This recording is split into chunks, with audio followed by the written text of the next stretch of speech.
Hello and welcome to another episode of the Type Tools podcast. I'm JC and we are here with the expert Scott.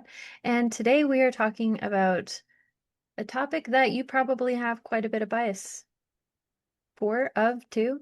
We're talking about INTPs. Yeah, so that's my type, and I've probably gone back and forth on whether or not it was my type for probably the first 6 years of getting into all this stuff. And that's pretty normal.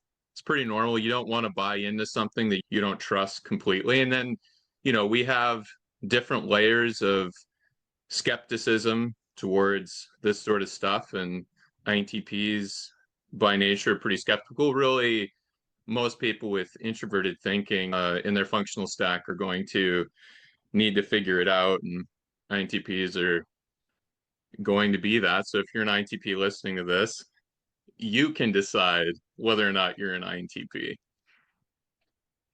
Yeah, I'm surrounded by people with TI. Just everyone who's important to me in my life has TI. It's great. It's great. So I thought it'd be fun to start with the stereotype of INTPs. What are they stereotyped as? So so they're the ones that, if they don't get out and act, which is sometimes a challenge for INTPs because they live in their minds, then they can achieve very little and learn a lot and do nothing. So absent-minded professor types, or you also get the ones that are socially aloof, and maybe they'd be labeled, if it's a psychology label, it might be ADD, or it might be, if they're particularly socially cold, maybe sociopathic, sort of think Sherlock Holmes, where they're disconnected from the emotional experiences of the people around them. And none of these are true in that if you're an INTP, you are ADD, or if you're an INTP, you are sociopathic. But people that don't understand what those things actually mean could give that label to. However, I will say the absent-minded professor thing, 100%. That one is a pretty reliable, safe stereotype. And just to give a little more, the stereotype is that they're the thinker, the philosopher, or that they're engineers. And that trend's accurate. A lot of INTPs do those things, even if their profession doesn't push them towards it, they'll do it in their downtime. They have a tendency to be, like I said, socially withdrawn. And as we get into the functional stack, we'll kind of explain why that is. They're highly analytical, and then I think quirky would be a good descriptor. And they live in their heads. And if they live in their heads, they might seem aloof or absent minded. So those are stereotypes also. And then I would say they're obsessed with truth, systems, and internal logical consistency. So truth according to them, they are figuring it out. And then they're prone to rabbit holes and deep introspection. So what you're describing is someone who's very internally focused, not very socially fluid, can be really particular about their comfort. And I know you said ADHD and sociopath, but what about autism? Yeah. Yeah, that one too. That one also. Just all of them, Yep. all Well, of the those three. Yeah. neurodivergencies. Yeah, well, you don't see what are ones that you wouldn't see? You wouldn't see like histrionic disorder type behavior. You wouldn't see like Munchausen's. You wouldn't see psychopathy. You wouldn't see. So there's lots of ones that they won't be, but those are the ones that if someone's gonna throw a diagnosis their way, that's usually the culprit. And then can you talk about some famous people that people might recognize that you think are INTPs? And I realize that, everyone's going to have a different opinion in terms of typing celebrities. Sure. So I think Elon Musk is a pretty famous, and then some people say, well, he's not, but he has all of the characteristics and the communication preferences and styles of an INTP. And then we have Albert Einstein is probably the most famous stereotypical INTP. And I would agree that Albert Einstein is an INTP. And then we have, who's another? Jordan Peterson would be an INTP. And then Linda Behrens, who did a lot of work. So she's less famous, but probably famous within the Jungian typology circles. Linda Behrens would be an INTP. They're around and they do all sorts of different things. You can actually find INTPs in music, you can find INTPs in sports, but music and sports aren't the places you're usually like. Tina Fey would be INTP who, and Larry, what's his name? Larry, anyways, they're INTPs in the acting business also. Interesting. All right, so let's jump into the function stack. So can you walk us through the INTP's functions? Sure. So they use all eight, just like everyone uses all eight, and they mostly use a few. And so we'll go in that order. So Sorry, we'll sorry to start. interrupt. For anyone who's just diving into this episode, a couple of episodes you might want to watch. We've talked about the different cognitive functions previously, so I'll go ahead and link that one in the description box. And then there's a helpful handout too where you can follow along. Yeah, thank you. The so yeah, if you're looking at that sheet, you'll see INTP and you'll see those four bubbles underneath the INTP. And so those are what are called the ego or the conscious functional stack, and they're called cognitive functions. So the first one is the one that they use the most, and that's introverted thinking. And the way it's described is called TI hero. So the top function for everyone is called the hero slot, or in some circles, the dominant slot. So we've got with TI, it's what do I think? What makes sense to me? So it's not as concerned with what makes sense to other people, which is extroverted thinking, or what other people have to say, or what other people think. It's oriented inward, and it strives for internal logical consistency. And it focuses on understanding how things work. Why does it work? How come? Why? How come? So, the little kid that asks why a million times, INTPs carry that throughout their life. They're doing that all the time. Why? Yeah, how come? And this can be a danger. If you're using introverted thinking, you're not going to be using extroverted thinking as much or very little if you're a highly introverted INTP. So they might be dismissive of external facts if they don't align with their internal framework. So that's introverted thinking. That's their dominant one. They'll be using it all the time. It's sort of like breathing. They don't have to think about doing it, they will do it. It is just the easiest thing for them to do. It's, when they talk about if you like using a hammer, you'll find places to use a hammer, even if it's not appropriate. They just like to, TI is the one for INTPs. So moving down to their second function, this is called the parent, and I guess you could say secondary, and it's extroverted intuition. So extroverted intuition is concerned with possibilities, it's concerned with trends, and it's concerned with what do other people want. So it's not what I want, which is introverted intuition. It's not distilling the principle down to its core concepts, which is introverted intuition. It's expanding. It's this could happen. All of these could happen, and it's oriented towards the future. So it's like the branches of a tree. It's not the trunk of the tree, it's the branches. It's extensive. And it forecasts possibilities and predicts outcomes. What could happen, what could be, what might be. And the more experiences the INTPs have, the more capable and able they will be at predicting what will happen moving forward for all the people around them. And it's good at seeing potential ideas. It's good about seeing potential in people, and it's good about seeing potential in systems. So, and then the way the INTP uses extrovert intuition when it's in this parent slot, which is not as loud and continuous as introverted thinking, they use it as this sort of careful prophet energy. So they look at someone and they say, hey man, it seems like you want this, and it doesn't look like you're going to get what you want with so here's some options you could consider that would make your future better.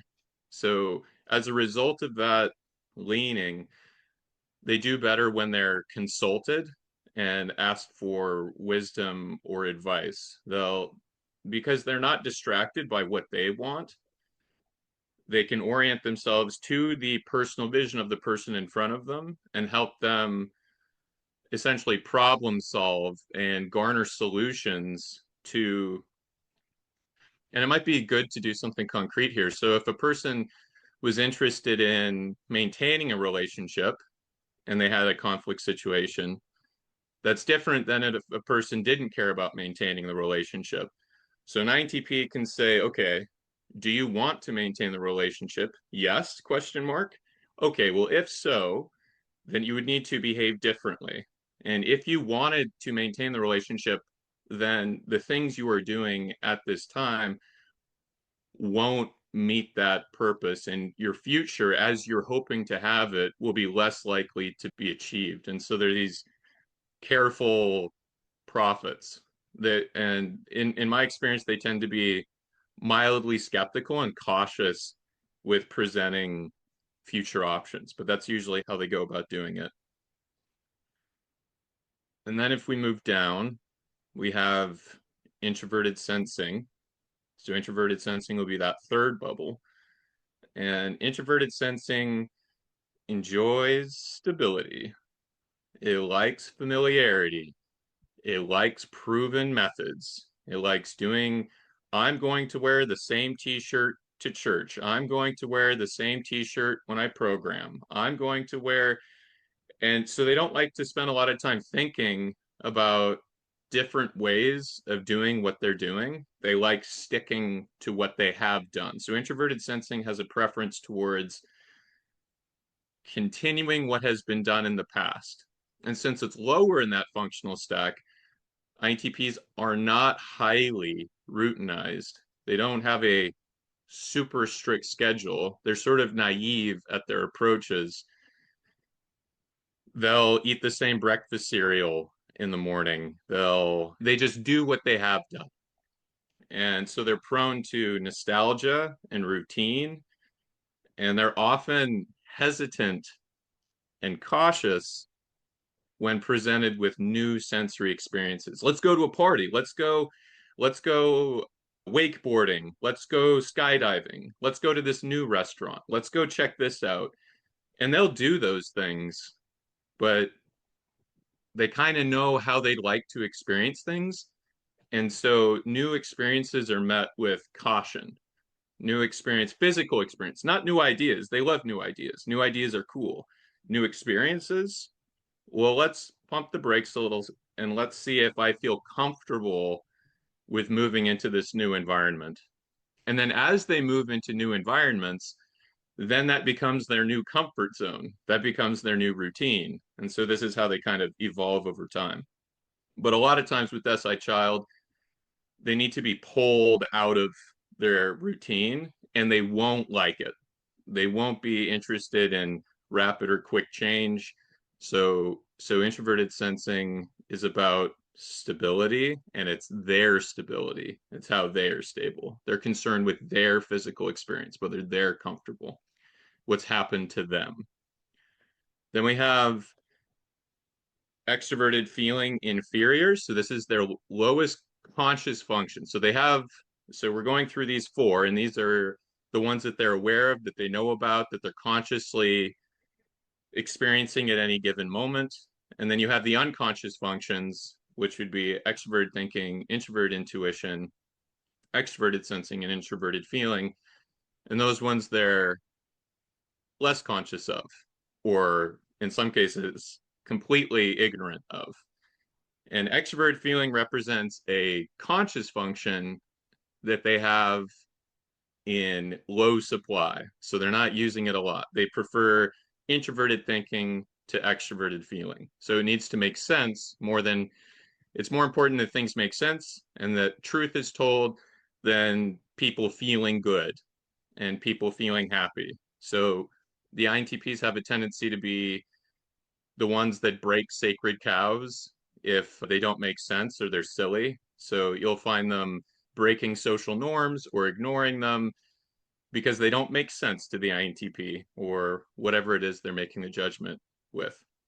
So it struggles, FB inferior struggles with social dynamics and emotional expressiveness. So being highly emotionally evocative, you'll notice that when I'm talking, it tends to be this like lower, maybe like a little bit of a vocal gravel. I'm not being cold, but there's not this abundant warmth that you'll find with someone like an ENFJ, where when they talk, they're really interested in making sure people feel good about what they're experiencing.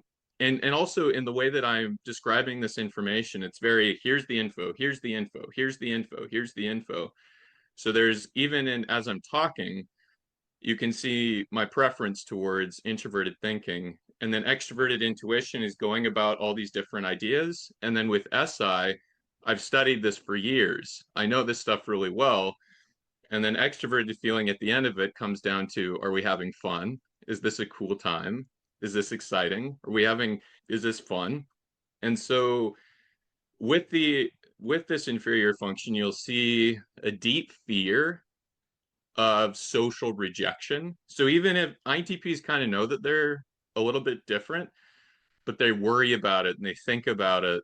And so there's this annoyance that all their ideas won't be accepted because the way that they present their ideas are often not socially fluid or acceptable. And so they're continuously aware of this back and forth that they have between their introverted thinking and their extroverted feeling. So when they're mature, they'll seek harmony and they can actually be pretty charming in specific social contexts, usually social contexts in which they are comfortable and familiar. But in order for a thing to be comfortable and familiar, they have to step out of the comfort zone and try it out first. So it's about this expanding comfort zone, if I had to kind of categorize it.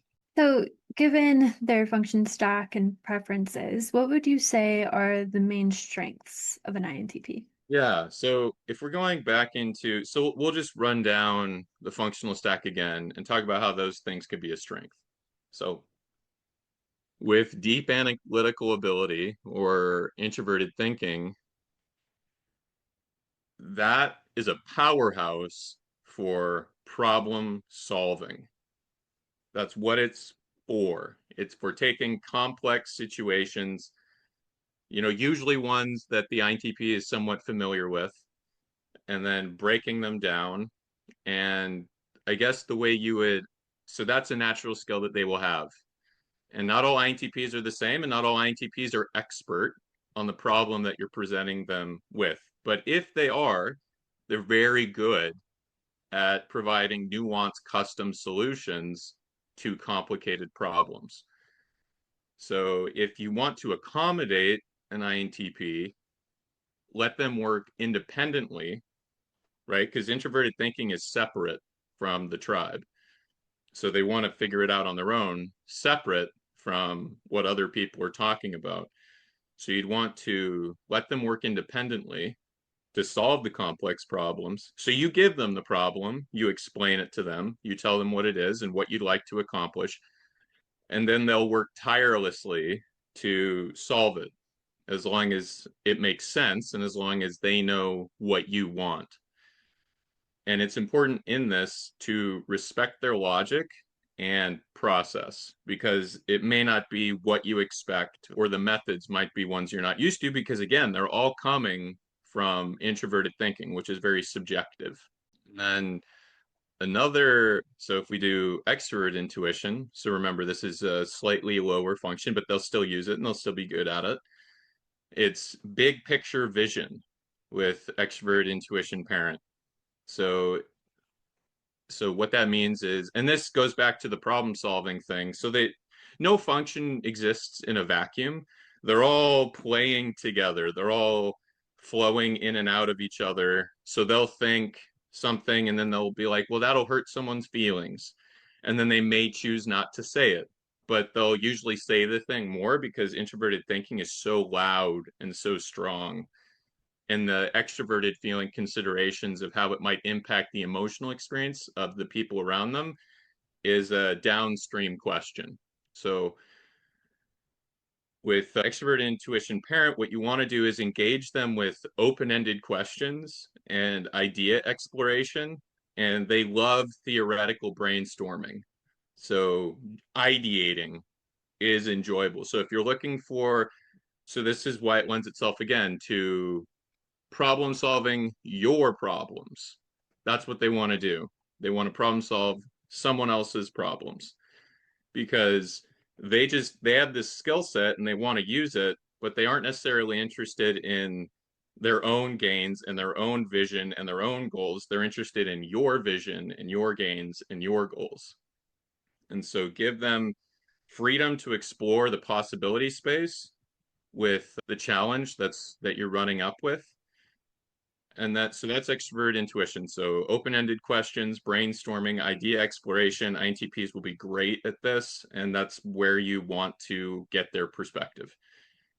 And then with introverted sensing child, which is consistency, reliability, loyalty, the groundedness that you'll sometimes feel around an INTP. What's important here is giving them structure and time because SI is looking towards the past. And so the only way the past comes into form in a way that it influences their suggestions is if time has passed. So consistency over time. So give them structure and time to settle into routines. And they appreciate a level of reliability and predictability in their work and relationships. So if we're looking at an ENTP who has introverted sensing lower, they care about the predictability a lot less than an INTP. An INTP will value and appreciate more predictability, more reliability, more consistency. So providing that allows them to problem solve your issues more readily and capably. So think about the professor in the tower. And the like if we go to medieval ages, the king says, "Hey, we need you to figure this out." And he's like, "Okay, I understand." And then he goes up and he reads all his books and he figures the thing out and he writes it down in terrible handwriting and he holds the page and he walks down the steps from his tower and then he comes to the king and then he says, "King, this is what I've figured out."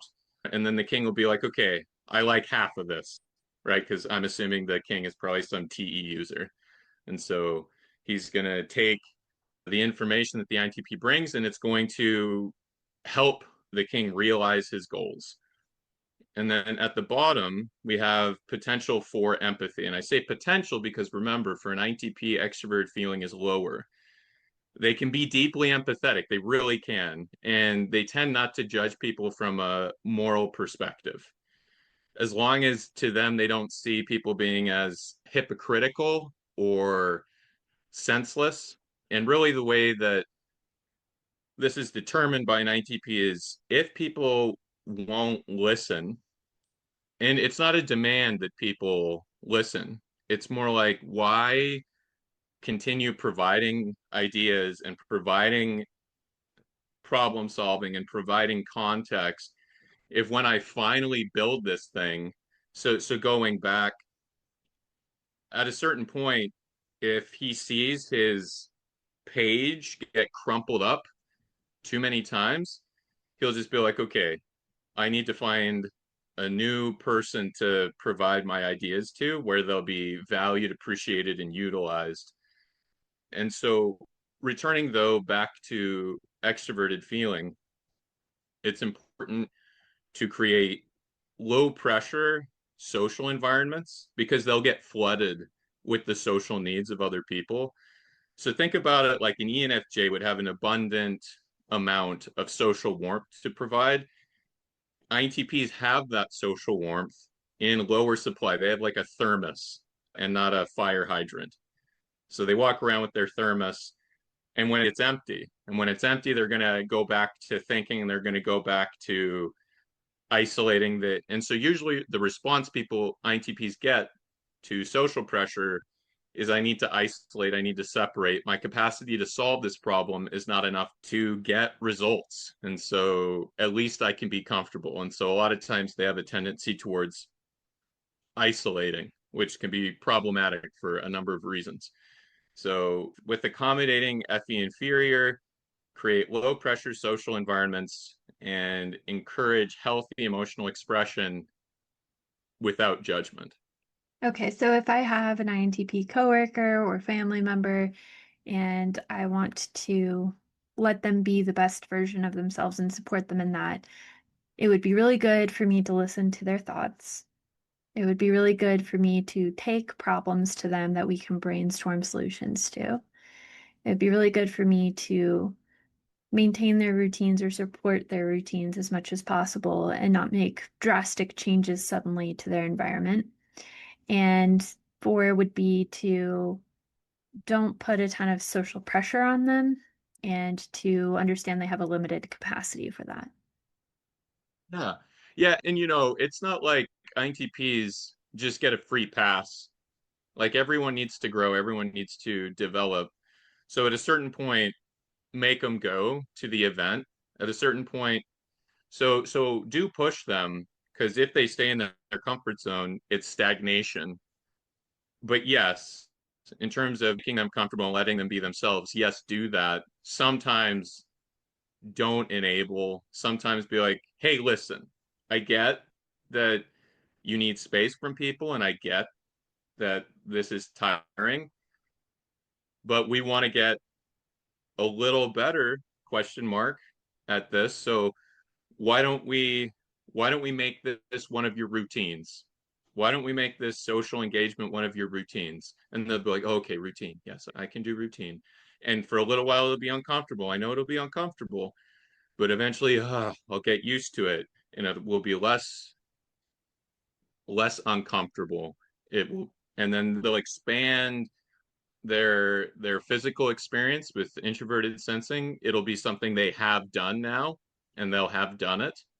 And the only reason they did it is because you drew them out and you pulled them. So I want to be clear, accommodate is very good, and then sometimes don't accommodate. Sometimes say, listen, let's go. And that's a really good way to do it. So, speaking of weaknesses and development, what would be the hallmark weaknesses in an INTP and how would you recommend they develop them? Yeah, so just the big ones that you'll run into, and I'll just kind of run down them, are well, we kind of talked at length about FE inferior. That is a weakness for sure, 100%. So practice being vulnerable in safe relationships and develop confidence through structured interaction. So, like wax on, wax off, wax on, wax off. And eventually they'll figure out when, so you take them through what would be very normal things, but it takes them a long time. So you'd be like, okay, this is how you shake hands. And when you shake hands, raise your eyebrows a little bit. And then first they'll raise their eyebrows really high, and that'd be weird. But then they figure out, okay, that was too high. And then smile more. And of course, you don't want to flood them because it will be exhausting. Again, they like to ideate, they like to think. But explaining, I remember one time I had a session with an INTP and we spent 45 minutes of our session talking about how to talk to someone in one of their social groups. So the problem was Effie. The problem was he was trying to self-medicate. So he learned all the science behind neurochemistry and he's like, okay, well, if I can order these chemicals online, I can what? I can avoid the social experience because I can have a physiological equivalent experience if I find an oxytocin spray or if I get this or I get that because they like to study and they like to figure it out and they like systems. So all of that system analysis from a physiological perspective or a body perspective, they did it so they wouldn't have to talk to people. And so we spent 45 minutes and we troubleshot it. We're like, okay, well, you do you want to do it at the beginning? He's like, no, that'll be like, and I was like, okay, well, let's type the guy. Let's figure out what type he is. Oh, he's an ENFJ. Well, he'll want that social interaction anyways. So you're not going to run into any hiccups there. And then he's like, okay, I could do it at the end when everybody's leaving because he stays and he puts the chairs away. So that could be a good time to talk to him. We spent 45 minutes explaining every little thing. Not everything, of course. There's an infinite thing, like anything could happen. But we went through as many potential things that could happen. There might be five people at the end that want to talk to him, and then okay, well, then could you wait around for your one-on-one time because INTPs get overloaded if it's a big group situation, especially if their FE hasn't been developed. And we finished it, and he did it, and now he has a friend. And it sounds so simple and silly, but every type has a thing that's really hard for them.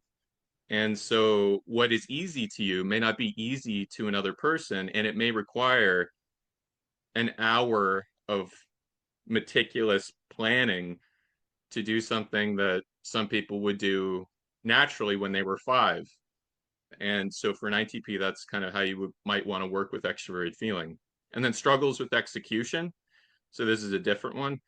So, and this will happen because of SITI loops. So they don't extrovert at all.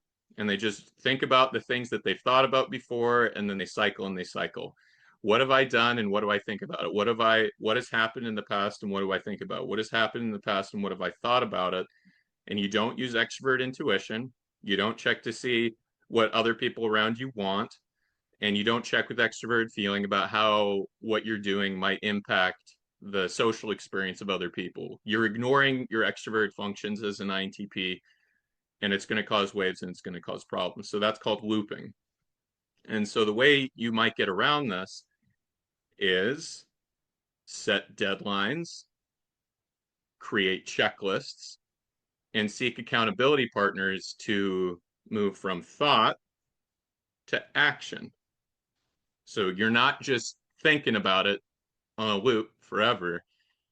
Now you're going to pivot into extroverted thinking and extroverted sensing where you're executing and you're doing things in a logical manner, but the goal isn't to make sense of it. The goal is to get it done and accomplished.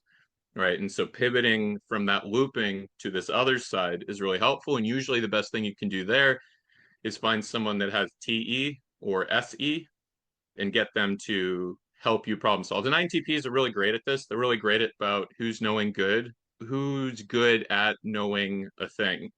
So they figure out, okay, I'll talk to this person about emotional problems. I'll talk to this person about emotional perspective. So one, I have my friend when I'm sad and I just want to regulate my feelings and I'll share my feelings. And that's this person. And then this person, when I don't want to be comforted, but I do want to figure it out, maybe you talk to an ENTP or someone with FI and they'll be like, so they're not going to take on your emotional experience. They're going to share their own perspective of what they feel and how they would respond to it.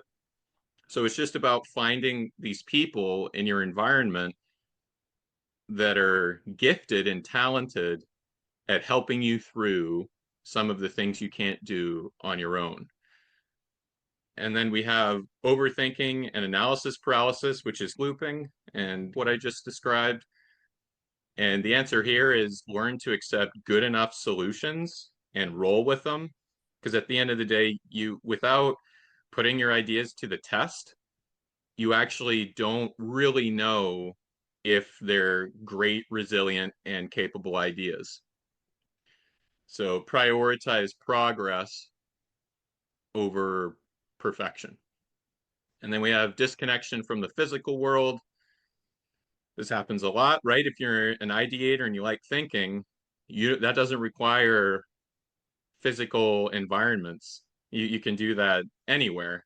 And so if you're prioritizing that, you can disconnect from the physical really easily. So improve health habits, get an exercise routine, figure out healthy foods and learn how to make the ones you like, include perhaps mindfulness training, and mindfulness not in the intellectual way, more in like being aware of and attuned to the emotional environment. How am I feeling? How are you feeling? How are they feeling? Because those are the areas that are going to cause speed bumps. When you're racing down this intellectual path, you don't realize, one, how it's impacting your emotional health. You don't realize, and when I say you, I mean the INTP, doesn't realize how it's impacting others, and certainly how it's impacting them, right? Because that's more of an FI question. How does this make me feel? So improving that is good. And then ground ideas in real world testing. So you have an idea, you have a concept, you figured it out. Okay, pause, pause. Now, now try it. See if it works in the world around you. So instead of finding 50 ways to make friends, pick one and give it a roll.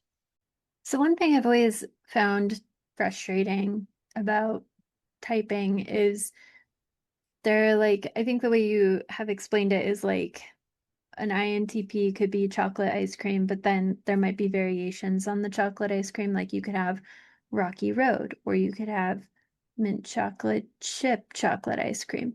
What are some of the variations you see in INTP? Like INTPs, like are there certain archetypes that fall under that umbrella?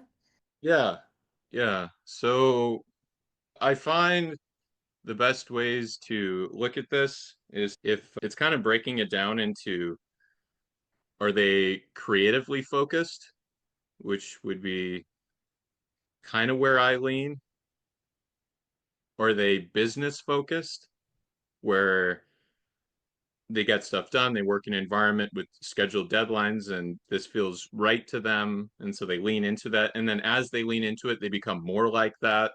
And so essentially, what we're asking here is a little more about nurture. You know, it's less about, because all of these INTPs are going to use introverted thinking, they're going to use extrovert intuition, and so on. How they're using it and the environments they're in will dictate which pieces of them get more developed. So if we look at an INTP that's more, we'll say, how would we say, we'll call it the creative INTP. So that would mean they're going to be leaning more into their introverted thinking and extrovert intuition axis. So high internal logic mixed with divergent idea generation. So they're using introverted thinking, they're using extroverted intuition. And the way that might look is constantly exploring abstract concepts, theories, art forms, possibly into game design, philosophy, speculative fiction. So something that's highly creative. Maybe they get into D and they like all the possibilities and options that arise from this new environment. They might get into theoretical science. So an Albert Einstein, or like I said, a Jordan Peterson type might do this. They're both highly interested in the abstract. I would say Jordan Peterson went more of the ethics and value systems. So he went into conservative, so he looked at social systems. Albert Einstein went a more physical science direction. It was more about physics and possibilities with how does light work and what's the nature of a photon. And that's still ideating, but it's slightly different. And so the creative type rejects structures and deadlines because that removes freedom to explore and create. If you have a place you need to get to and you must get to it at a certain time, you have less time to explore, right? They're often detached from real world constraints. The idea is more important than the execution of the idea. So projects may be unfinished, but deeply novel. And so the strengths of this type is they'd be exceptionally original, unmatched at creating new frameworks or systems, and they're good at seeing what others miss. So of those three, I might place myself at the good at seeing what others miss. And then we have challenges. They may neglect execution or monetization.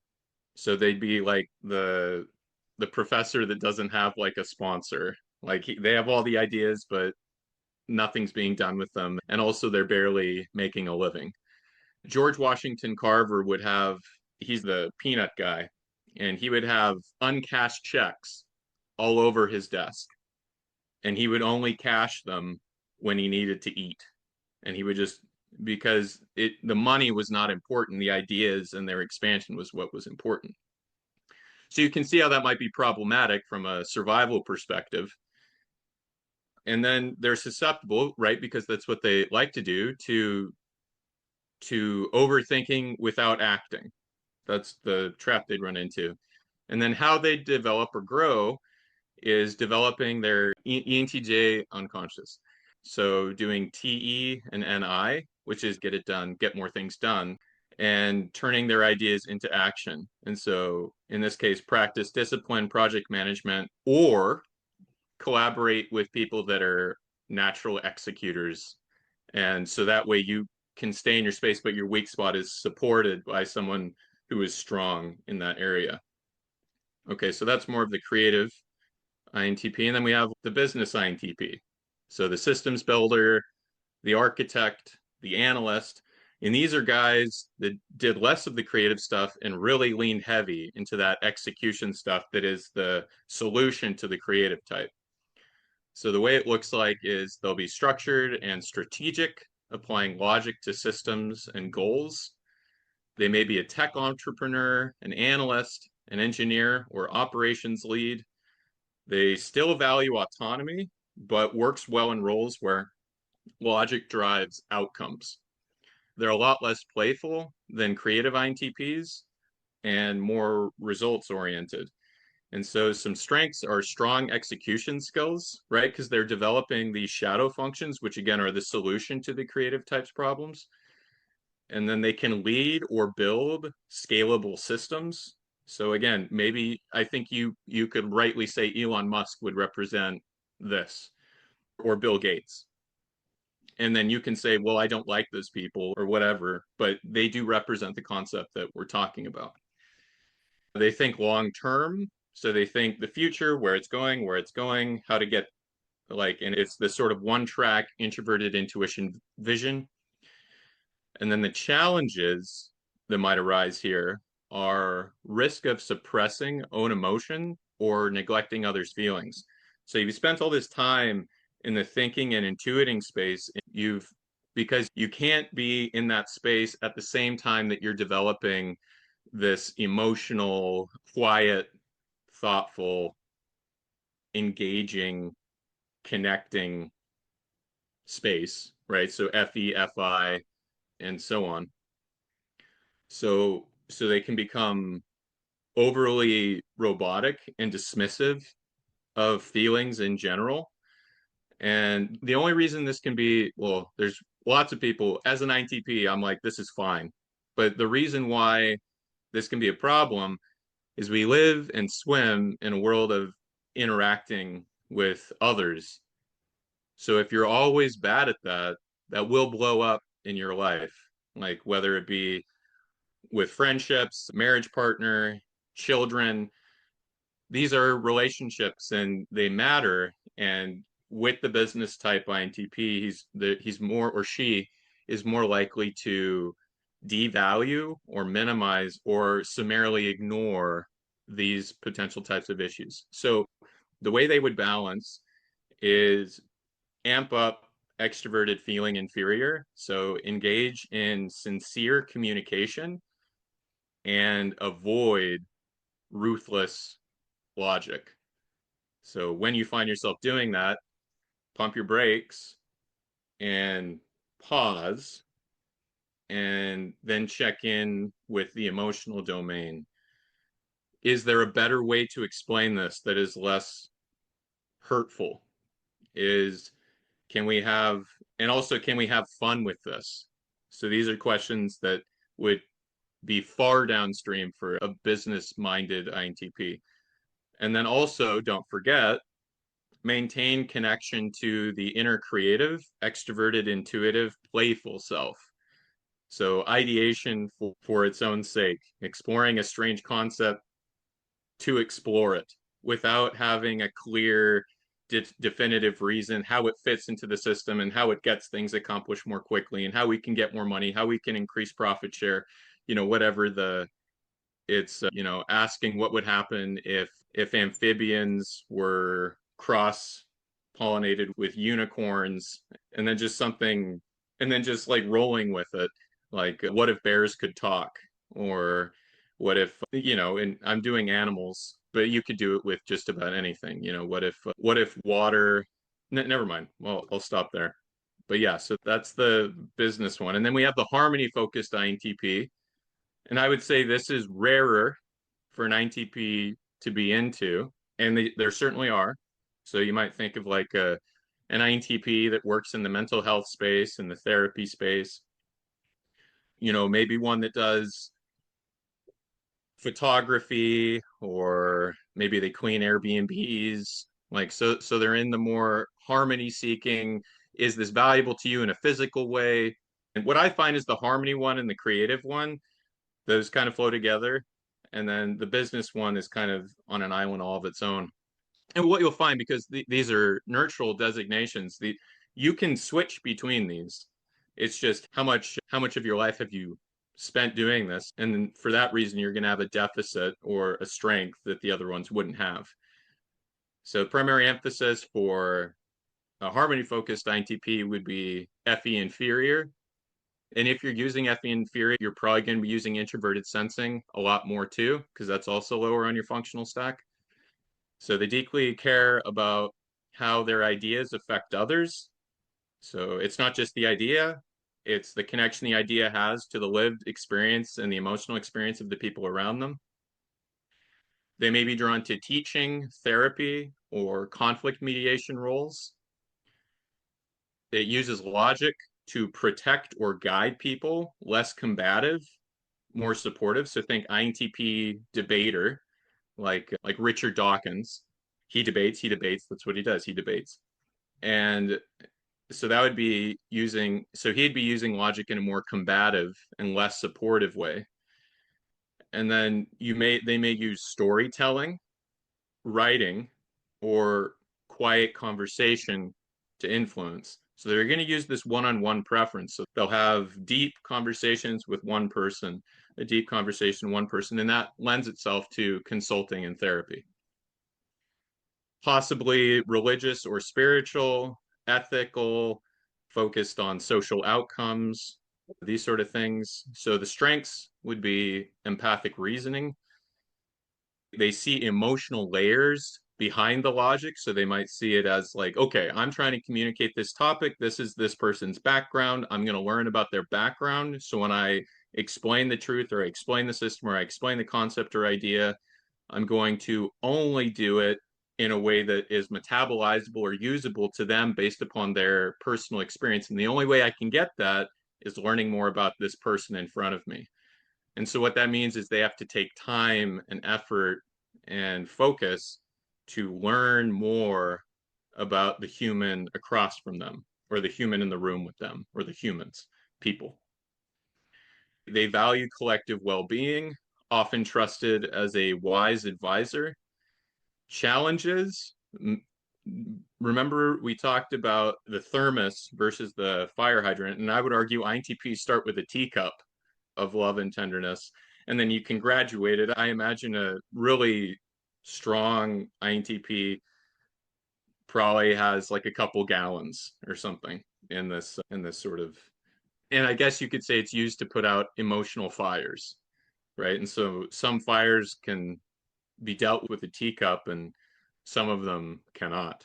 And so as a result, the harmonious INTP may overextend emotionally, leading to burnout, and they're conflict avoidant due to fear of rejection. So FE inferior anxiety. And how they grow is solidify personal boundaries, and that's like best practices. So that's more the SI. They figure out how to do it, and then they repeat best practices over and over. So they turn these FE experiences and socialization into a pool of personal experience that they can then use to problem solve moving forward. And what you'll notice is across the board with all these types, they're all still problem solvers.